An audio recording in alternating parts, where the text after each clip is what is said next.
Without further ado, let me see if I can get him on the stage here. Oh, What's here up, I brother? am. How are you, I'm good. Thanks for having me man? on. Thank you, man. You could hear some of the intro. What do you think about everything that's going on in the world of Louisiana country music these days? A lot of stuff happening, and I think people are starting to notice. We got a lot of talented folks down there, and I'm proud to be from Louisiana. Yeah, man. By the way, if I just finished cutting grass, if you don't mind, I'm gonna drink a little Abita Amber while I have you on today. I'm Yeah. gonna Give me some celebrate with strawberry up here. Yeah. you. So let's just dive in, man, for the sake of time. You're from West Monroe, Louisiana. How did Right. that shape your love for music and impact, maybe influence, and maybe Louisiana in general? How did that influence you as an artist? Yeah, so I kind of had influences from all over the place. I listened to a lot of Christian music growing up. My dad was a big rock and roll guy because obviously he grew up in that era. I love country music. I grew up listening to guys like Mark Broussard. So there's just all kind of genres that get thrown at you in Louisiana, and I think that's how we are as people too. We're just a mixed match of people that just all get thrown together, and that's what makes. I don't know. I brag on Louisiana all the time because it's a place that's like no other. I mean, it's hard to even describe it. But growing up in Westboro, I grew up out in the country, just outside of West Monroe, and riding four wheelers and dirt bikes and just anything you can name it. You know, building forts out in the woods and sleeping in them. So that's just the way I was raised, and I'm definitely glad that I grew up before the internet. I got out there and got to have that real childhood experience of just living outside of a screen. So yeah, I'm blessed to be from Louisiana. Yeah, and speaking of that kind of that north part of Louisiana, man, look at the people who have come out of there. I mean, even going back to I was doing some research this week, and most people think going back to Tim McGraw, but man, Yeah, you could go way further back. I mean, you could go back if you look at that Shreveport area. There's so many guys from that area, and so many guys from Monroe that I mean, back to guys from the early 1900s and all the way through. We've got yeah. tons of people in the Country Music Hall of Louisiana Fame. hayride. What's that? Louisiana The Hayride, Louisiana exactly. hayride. I mean, that was all the huge hitters, the icons we think of today were a part of that. So yeah, it's Louisiana has a strong tie to country music. Yeah. So when and how did you decide to make the move to Nashville? It's a little bit of a crazy story. So, just a little bit of background. I grew up playing drums. My dad put me on a set of drums when I don't know, maybe I was 3 or 4 years old. I don't remember. I was so young, and I always did it. I loved it, but it was a hobby for me. I was really big into sports. I played football and baseball all the way through high school, and I love sports. But whenever I transitioned to college, I was just going to school, and originally the game plan was to go to med school, and I quickly figured out that's not something I wanted to do, and I changed to engineering for a while, and I didn't want to do that either, and then I switched to mathematics just so I could graduate, and I was always a really good student, but I just nothing really stuck with me, and in college.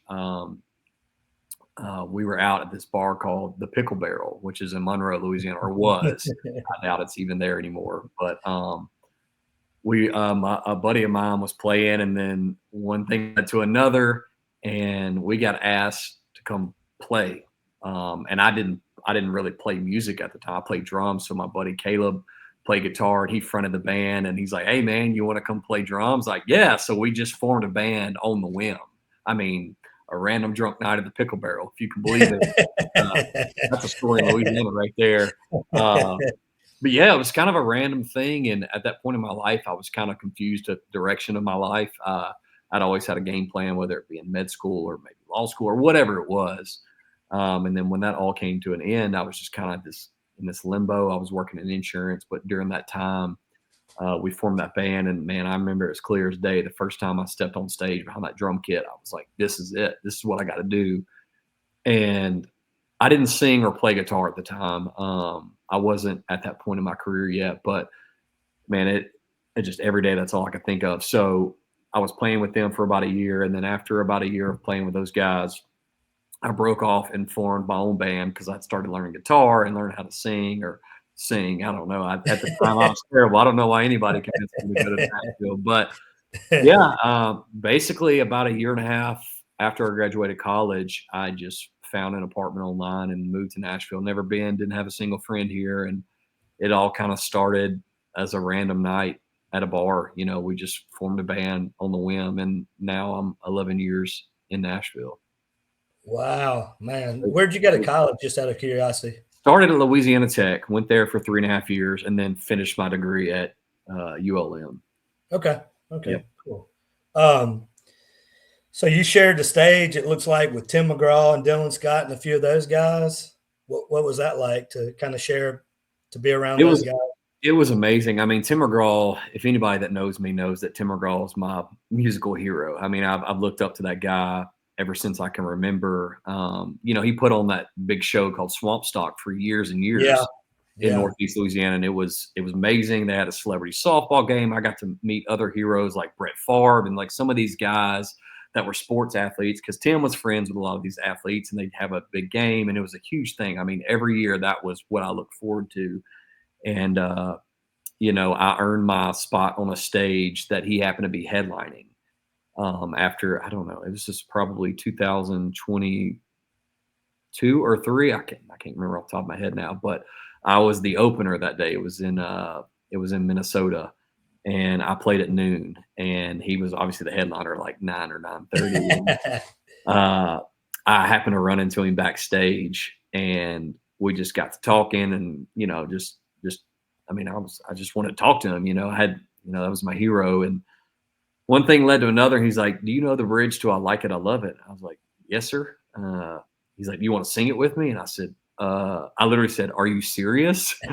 I was in shock. I didn't know, and so yeah, I mean, Yeah. me playing at noon to hardly anybody at that festival, and then singing with Tim on stage in front of, I don't know, 20,000 people at that point, was pretty, you know, if nothing else happens in my career, that was all worth it for me. You know, that was a moment that the kid in me has dreamed of since I can remember. And that was really cool. And then Dylan Scott did sort of a spinoff of Swamp Stock. He did for, I don't think he does it anymore, but for like 3 or 4 years, he did this thing called Bayou Stock in Northeast Louisiana.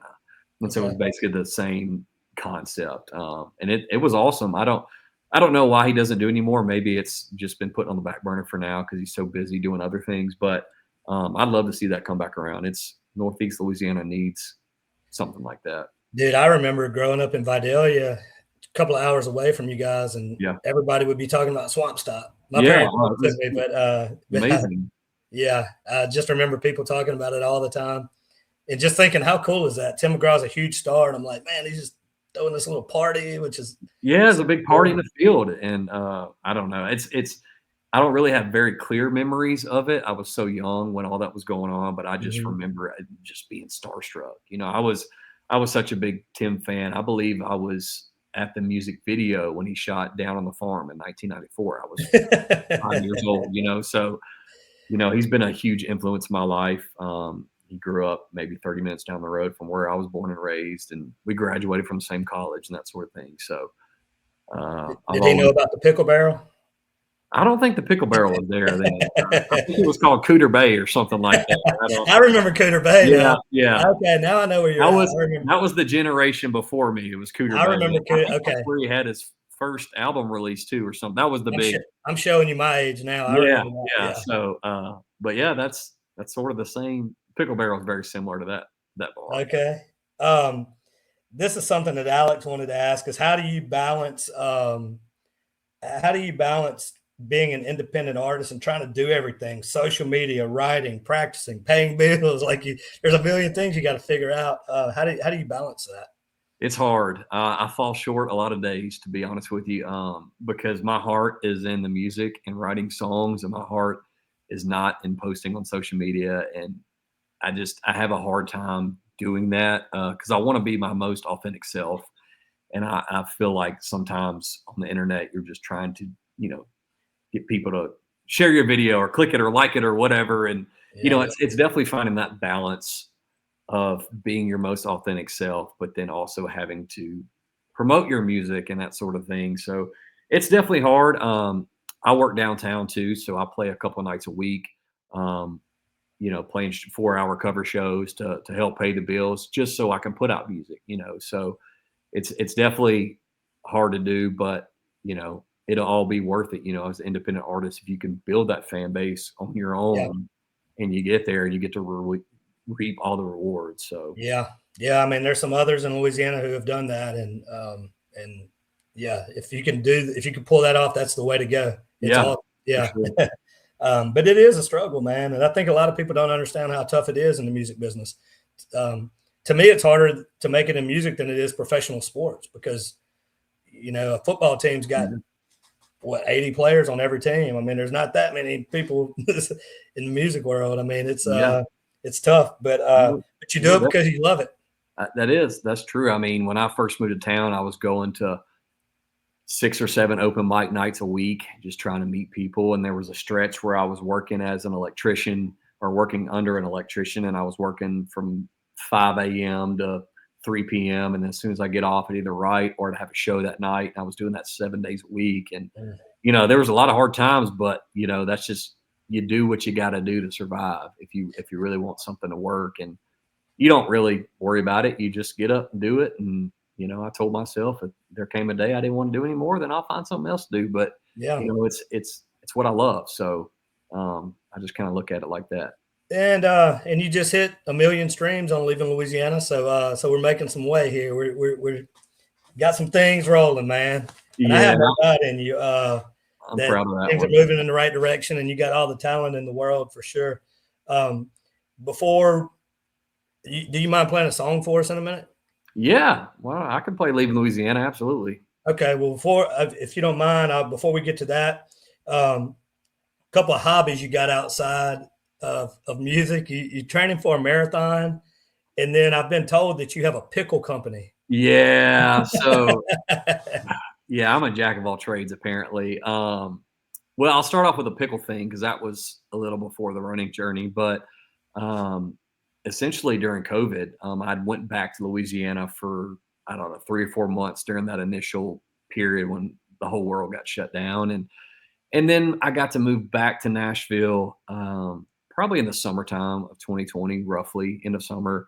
And bars were opening back up, but it was one of those things you had to sit at a table, and there might be 10 people at your show because you've been to those bars Right. downtown. Most of them aren't very big when it comes to like sitting at a table. It's all just shoving bodies in there, Yeah. which you couldn't do at the time.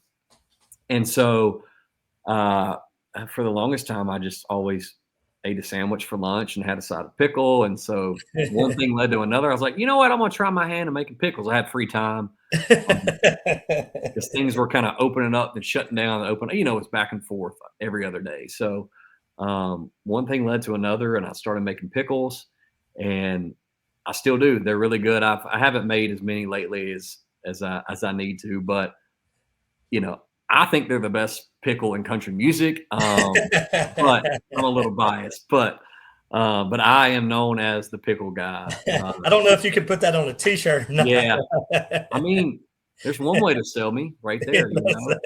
One way to do it. So, but yeah, that was just fun hobby. It scratched a little bit different part of my brain, than the creativity side. It's I just kind of do crafts or whatever. But so yeah, that's the pickle. So I'll have to send you some. Yeah. As far as the running journey, up to this point I've run 3 half marathons. A buddy of mine that I go play in his bars in Iowa, he gave up drinking.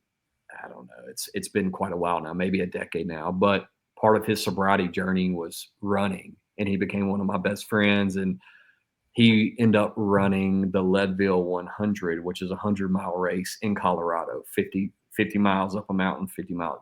It's very hard. It's one of the toughest ultra marathons, especially in the States, maybe in the world. And so me being a little bit cocky, I was like, if you can run 100, I can run something. So I don't know. I kind of fell in love with it, and I've I've run 3 half marathons, and then I'll be running my first marathon in October. So I'm in the middle of that right now. Not very smart of me to start training during the middle of the summer, but whatever. It is what it is. So There's never a good time, man. You just got to but dive in. Good for yeah, you, though, bro. it's Yeah, it's I don't know. It's my kind of I get a lot of ideas when I'm running. When you get to a certain point in running, your just mind totally clears out, and so it just the wheels really start spinning when it comes to songwriting, and it's really helped me craft a lot of ideas in that yeah. world. So it's been good. I can see that, man. Real quick, you got anything? I know you got a new song that you've been promoting. Anything you want to plug real quick before we get you to play "Living Louisiana"? Living Yeah, Louisiana. I have a big announcement this Friday. I don't want to spill the beans just yet, but Okay. make sure you tune in. Been working on some cool stuff with my guitar player that I've been playing music with downtown for about 3 years now. Me and him started working together on this next project, and we're going to announce some stuff Friday. Cool. I put out a song maybe a month and a half ago, something like that. I'm terrible at keeping time, but it's a cool tune. I've got a lot of really great songs out there that I'm very proud of. Some of them have a lot of streams, some of them don't, but you just never know. I mean, I put out a song at the end of 2020, which was a terrible time to put out music. I think I put out a song in December of 2020. So not only was it the holiday season, but it was the year of COVID, and it didn't do much. And then about 3 years later, it became my most popular streaming song for about 6 months. So you just never know the craziness that's going to happen in this world. But yeah, got some cool news Friday. I'm just going to continue to put out songs that I love, and I think we got a lot of the best is yet to come. I truly believe that. Yeah, and I've been playing the new tune a lot. I've been digging it, and really, I've told you that I told you this over at Martin's Barbecue, but I really do. I like your style. I'm a fan of what you're doing, Thank and you. I really do. I mean, I'd be shocked if you don't make it big here soon. I mean, I really do believe in you that much. Real quick, if you want to tell the fans where they can follow you, and then we'll get to the song. Yeah, so Stephen Paul Music on most platforms. I think Facebook is Stephen Paul Country, but all of my platforms are blue check. So if you type in Stephen Paul, just the one with the blue check will Okay. pop up. And I'm most active on Instagram, but I try to do well on all of them. It's tough to do. But yeah, uh, and if you want to reach out to me or something about a show or whatever, Instagram's the way to go. I'm Okay. usually the quickest to respond on that platform. But yeah, make sure you go check it out. I've got a lot of cool stuff. A lot of cool stuff going to be happening soon, and you can keep up with my running journey if you're into that sort of thing. So yeah, I'll just keep up. Nice, man. Might make me want to go run. I don't know that. I don't know, man. I It's don't know hot, about especially in South Louisiana, man. that. Oh man. Well, you mind Sure, strumming the tune for us? sure. All right, I'm So, on. Go ahead.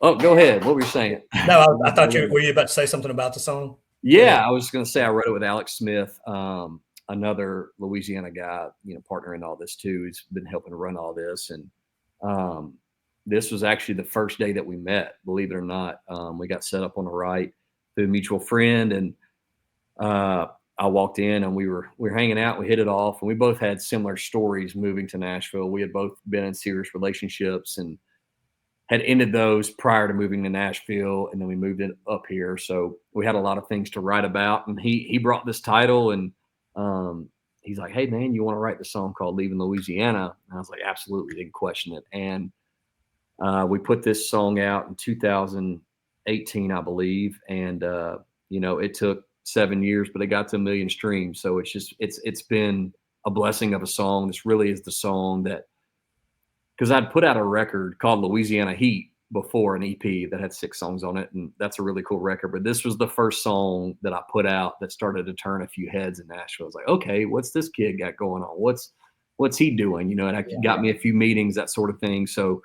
this one's always been special to both me and Alex. It has both my story and his story mixed into it.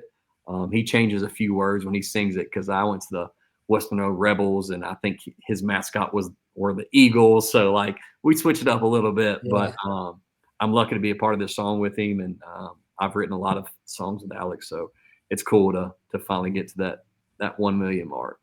Well, man, I can't wait to hear it. And what I'm going to do is I'm going to pop off the screen for a minute, Sure. and then I'll come back in whenever you finish. All right. Sounds good. All right, bro. This one's called Leaving Louisiana.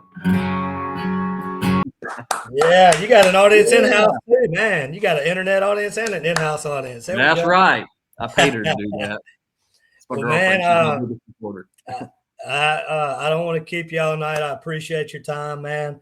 I told you I'd keep you under 30. So Oh, that's all right, man. You know, I'm from Louisiana. I like talking. So well, anything else you want to share with the fans out there? Anything before we get out of here?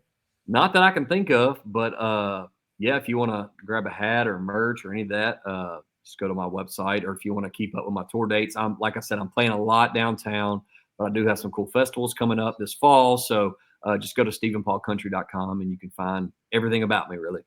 Will you be back in Louisiana anytime soon? You know, that's a good question. Off the top of my head, I don't think so, but maybe I can get down there for a Tiger game or something like that. Oh, we can make that happen. So, we can make that happen. Yep.